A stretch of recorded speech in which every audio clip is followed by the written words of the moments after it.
Today on CityCast Nashville, we've invited Vice Mayor Angie Henderson to join us for an episode about safety in all its forms. What are Metro leaders doing to ease our concerns during these uncertain times? We're hoping to find out. It's Monday, June 2nd. I'm your host, Marie Cecile Anderson, and this is what Nashville's talking about.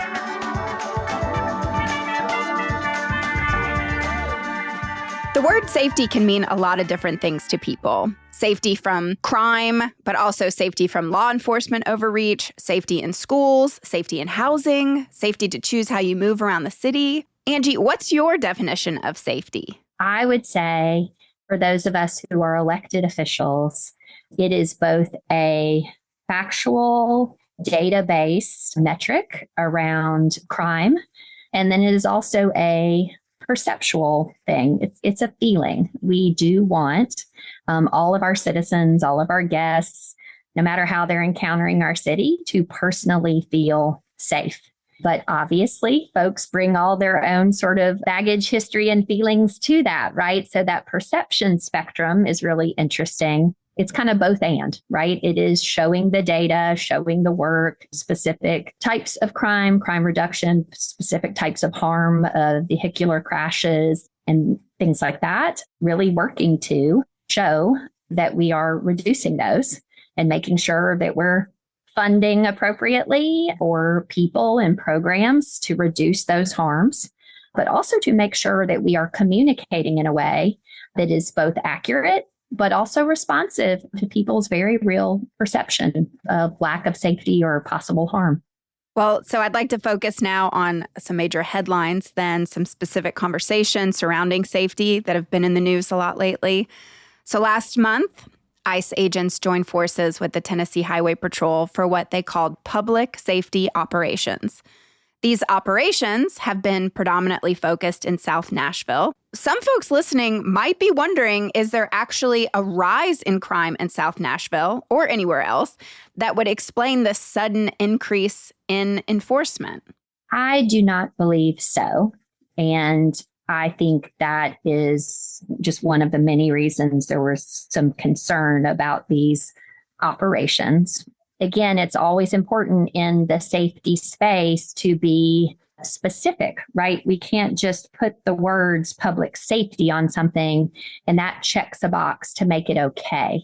I would say there are probably important reasons for the THP, the Tennessee Highway Patrol, to be partnering with MNPD in areas where we've seen increased speeding, increased street racing, and for that very specific purpose, to work together with fair notice to the public. Hey, we are seeing a lot of crashes in this corridor, and thus this month, be advised, we're going to be out here enforcing the law. You know, the speed limit is the law for a reason because it does deliver safety. But I think when you just kind of go to a certain area, sort of on the pretext of safety without the specific data or reasoning, that seemed pretty kind of specious to me. And I think MNPD spoke to it well, our police department, in our special called hearing at council. That diminishes people's perception of safety and their willingness to engage with law enforcement around a whole host of other issues. MNPD, I think, has done a very good job to say, we are not federal immigration enforcement. Your immigration status does not matter to us. And so if you see somebody doing some bad thing, we want anybody and everybody to come to the police and say, this bad thing is happening to my neighbor or my friend or my sister, and have the confidence that no matter what their status is, they can share that. And that then increases public safety, right?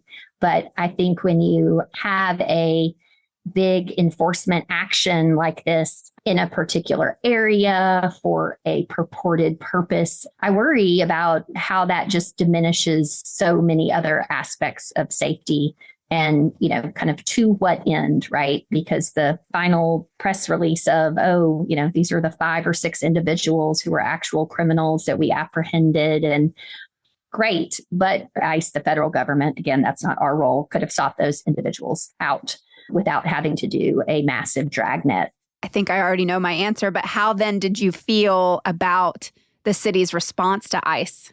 And could Metro have done anything more to help the impacted communities? I think when a city kind of gets a curveball like this, we do our best to make sure. I think it's really important to ascertain, okay, what is actually happening, for what purpose, like kind of getting the facts first. But that's been really challenging to get a full complement of information to be able to respond in ways that make everybody feel seen and heard and supported. And so I do appreciate that the mayor early on said, hey, this is what's happening as best we understand it. But when it's happening, that's sometimes kind of cold comfort. Obviously, we all, as elected officials and public servants, want to make sure our community is as safe as possible. So kind of setting up the false construct of Nashville's obstructing this or doesn't support safety, that's just patently false. But I do think it's incumbent on us to be aware that things like this can happen. In a certain regard, it's like you get past a moment like this and, how can you even say in quotation marks that you're past something because of the kind of the harms that people will just sort of hold and feel and are very real. Like, where is this member of my family? That's something that can't be underestimated, how harmful that is. It's incumbent on us. What did we learn from this? If it were to happen again, what would we do differently?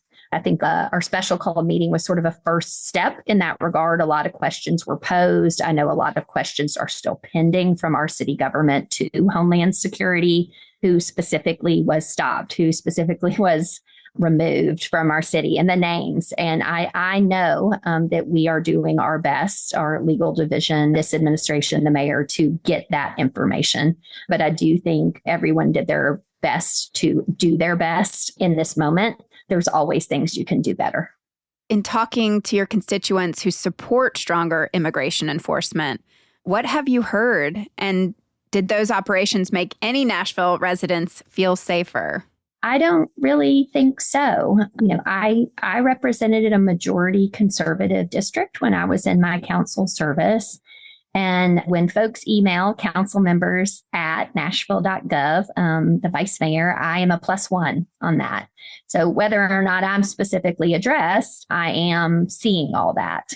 I think there was a lot of sort of at a superficial level, default narratives of, well, if they're not here legally, they shouldn't be here. And, there is a cohort of some people who say like, yeah, this was good. But I think that's really a small group across the whole political spectrum of Nashville, because again, with the facts, separating the predominant kind of narratives factually, how many people were stopped, for what purpose, how many were apprehended. And if you just look at the math of it, I think as a colleague said, the math doesn't really math on this one, I'm glad you brought up statistics. Math ain't mathin'. According to data released by MNPD, violent crimes are down in Nashville. Yes. If that's the case, why is the police department asking for $6 million more on top of their $25 million increase they're already receiving in the mayor's proposed budget this year?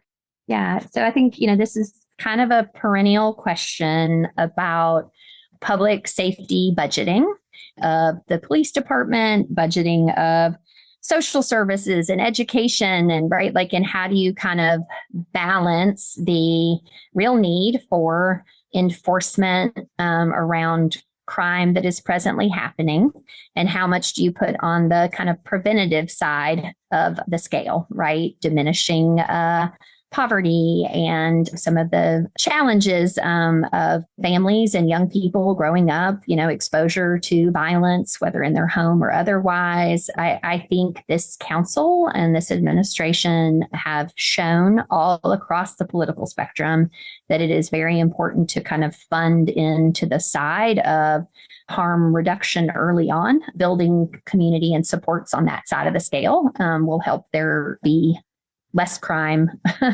on the other. It is fair to look at bringing our South Precinct online out in the Antioch area, implementing our kind of entertainment district unit, making sure we're kind of covering everything for everybody. That does require sufficient staffing. To many people listening to this podcast, police presence is a sign of safety. And to others, it makes them feel less safe. So how does the administration balance those two things while governing? We have to listen to everybody. If I have a constituent reaching out to me about a very real harm or violent crime that has happened, the response is not, so sorry, crime may be down overall in a whole lot of categories in the city by 8% or so, but that might not be true in your particular neighborhood. We can share that. It is down overall, and we should be proud of that. But we also have to acknowledge that there are different communities and places where that might not be true as those people are experiencing it. We have to always be working towards what is optimal, right? And kind of in an ideal world, how would we want law enforcement to be perceived and working in the community?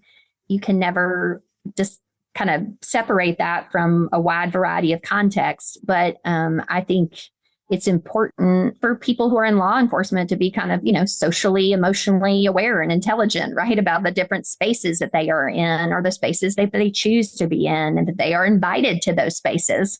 And so I think it's incumbent upon community affairs coordinators, commanders, folks that are out building those relationships to be proactively thinking about that.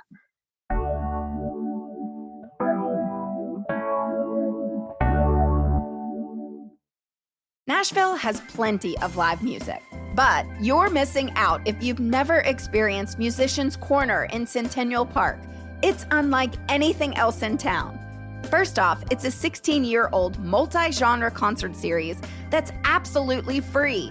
Plus, it's pet-friendly, has a kids' activities area, and you can pull out a blanket, grab a bite, and hear some of the finest musicians from Nashville and beyond. Musicians Corner takes place on Friday nights and Saturday afternoons through June 14th with live music, food trucks, artisan vendors, craft beer, wine, cocktails, and more. Friday, June 6th features Carmen Diane, Abigail Osborne, the Nashville Symphony, and others. Saturday, June 7th has Amber Ace, Bean, The Sewing Club, Summer Joy, Valerie June, and more. It's produced by the nonprofit Centennial Park Conservancy and supported by CityCast Nashville. Visit musicianscorner.com for the full lineup. There was a week last month during which 3 guns were discovered by the new MNPS detection systems in Nashville high schools. Does that mean the system is working? It is maybe a little early to speak to its efficacy overall, but I do think that's what it's intended to do, right? To deter potential harm. Young people cannot bring firearms into schools. 100% full stop.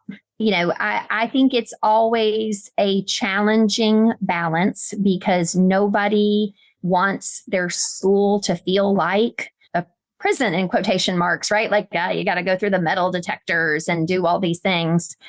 But based on the reality that we are in, that is sort of, guns everywhere for everyone.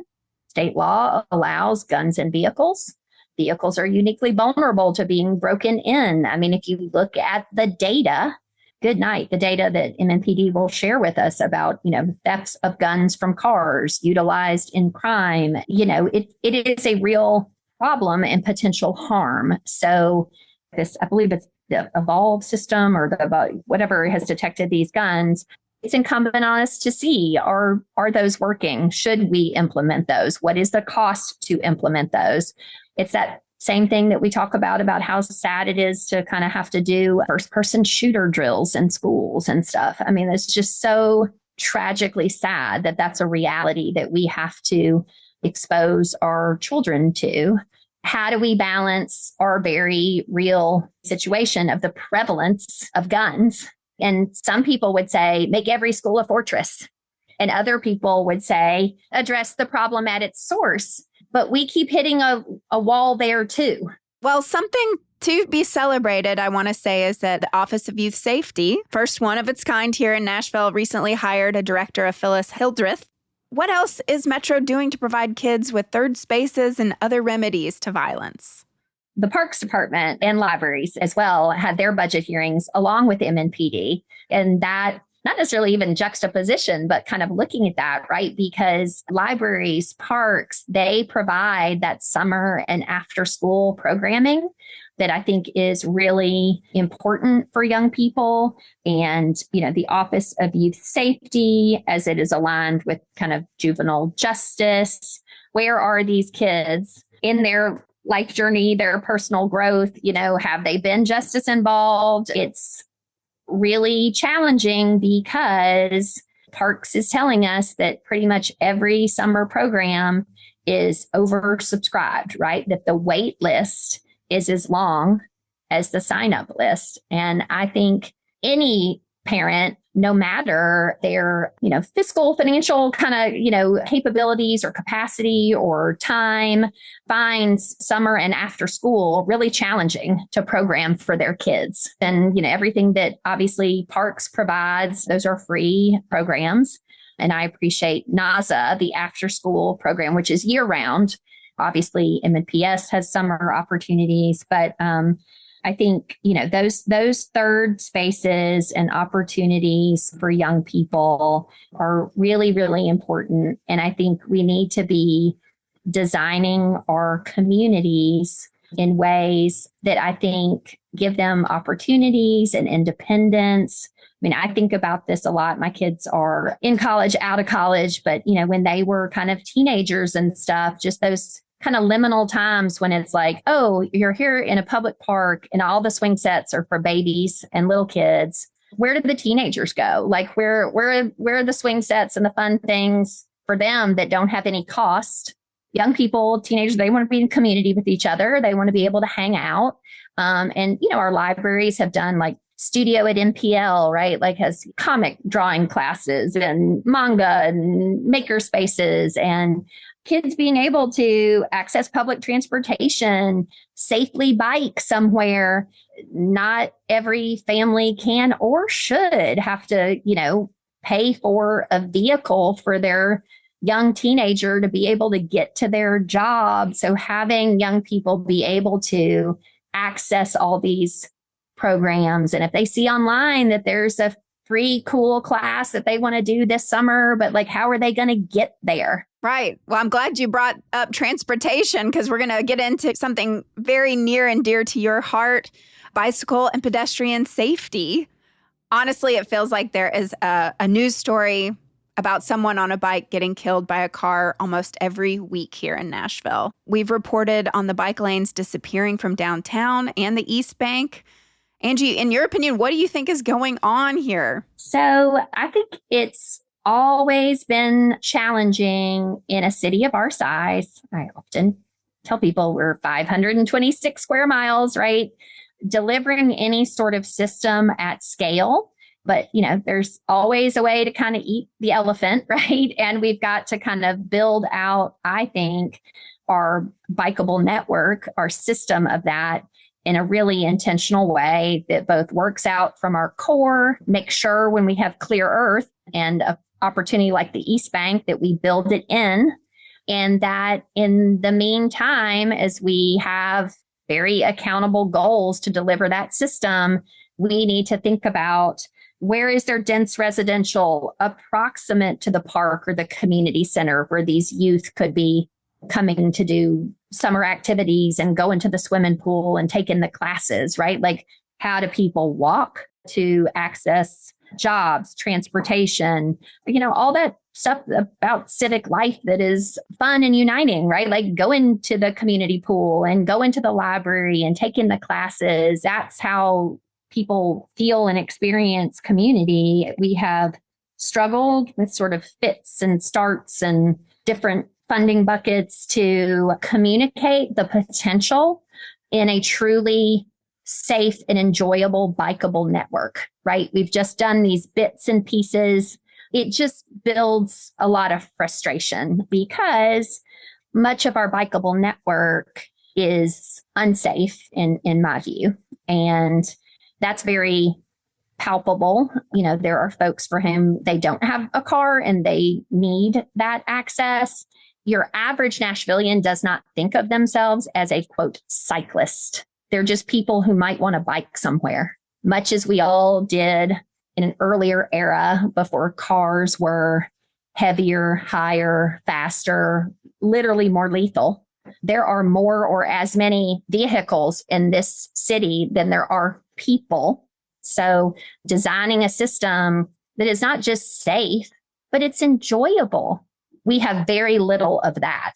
And I think until we sort of build into that and facilitate that, striping down a lane with some little white sticks on a big arterial with a 40 mile per hour posted speed is not right.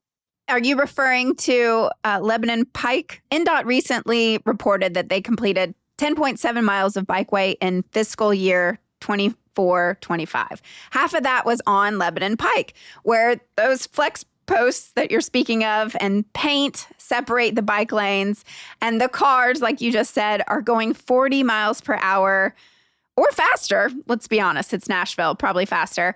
Is that really all the city can do to protect cyclists? I'm doing a lot of thinking in this space now and also kind of writing because I was really pleased to be selected for Spark Growth America Safe Streets cohort of 14 elected officials across the United States. And so the project that I'm going to do for that cohort is very specifically in our bikeways and our bikeway network and our policies and potential around that, because it's something I have cared about for a good long while, but it just is insufficient. So at a minimum, we need to get the striping down. We need to get the sticks up as we try to build the network.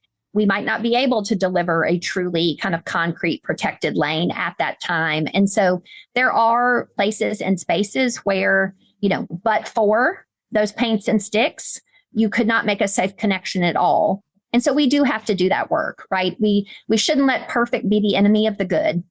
But we do have to be mindful, and it is incumbent on us, and that comes all the way back around to speeding enforcement, right? And setting our speed limits and where we put our bike facilities. I think it is inherently unsafe to turn your back to traffic in a teeny tiny, narrow painted lane on a 40 mile per hour road. That's not enjoyable. Nobody's going to take their kids to do that. We have bike lanes on Charlotte Pike, which is another arterial. Those are not protected in any way. And so if that is the only place to provide a bikeable connection, okay, fine, understandable. That's why it's there. Do we need to do some speeding enforcement to help bring those speeds down so that it is safe to use that?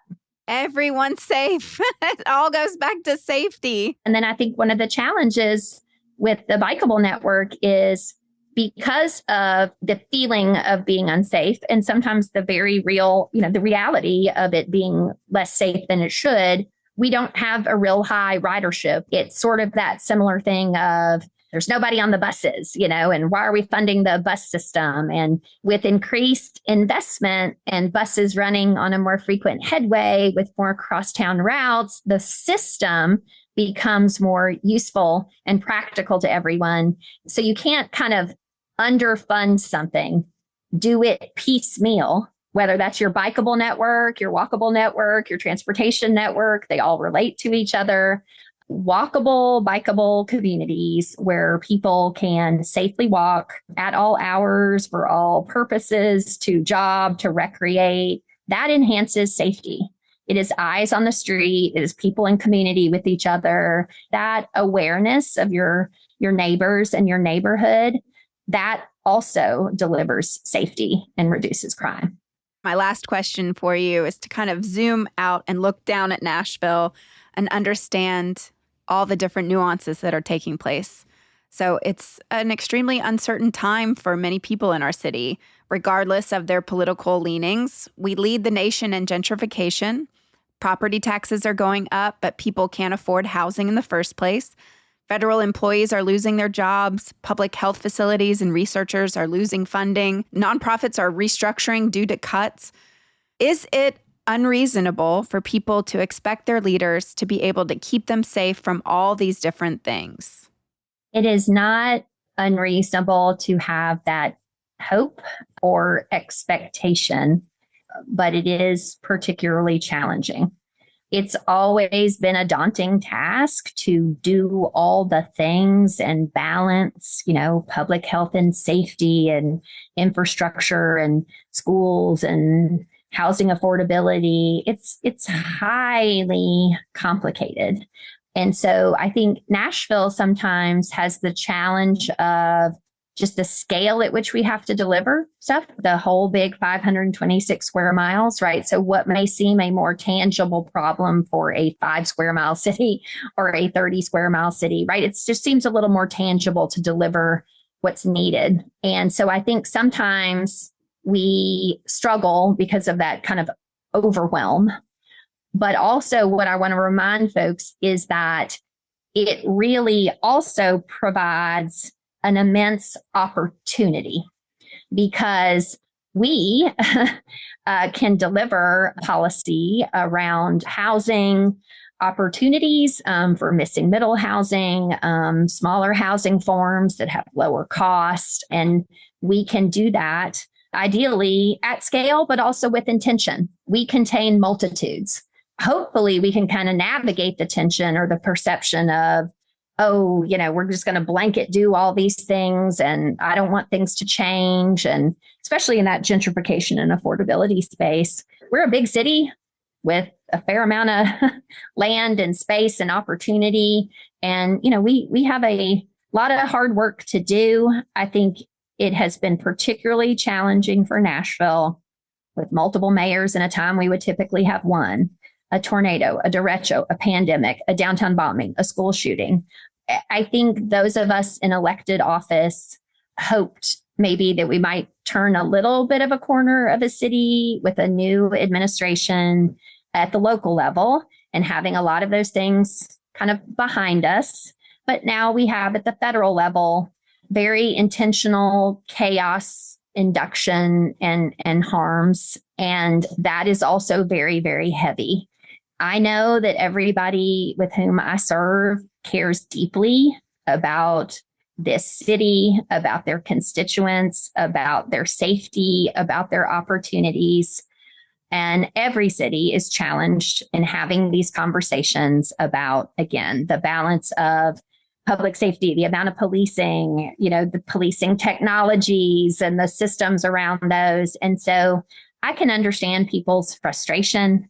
It feels like a pretty dark and heavy time, but as elected officials, it is incumbent on us to talk about just holding the through lines, the things that we've been working on, the things that didn't work, and just keeping our head down and, doing things through our operational budget and through our policy that is within our sphere of control, despite all the federal pressures and challenges and state preemptions. We have some unique challenges, but also some unique opportunities. So I don't want everyone to be just completely overwhelmed and depressed by it all. We can always do better, but we're working hard at the local level. Thank you so much for joining us today. This was a really important conversation to have, especially right now. So we really appreciate you making time for it. Thank you. I appreciate you inviting me. Thank you.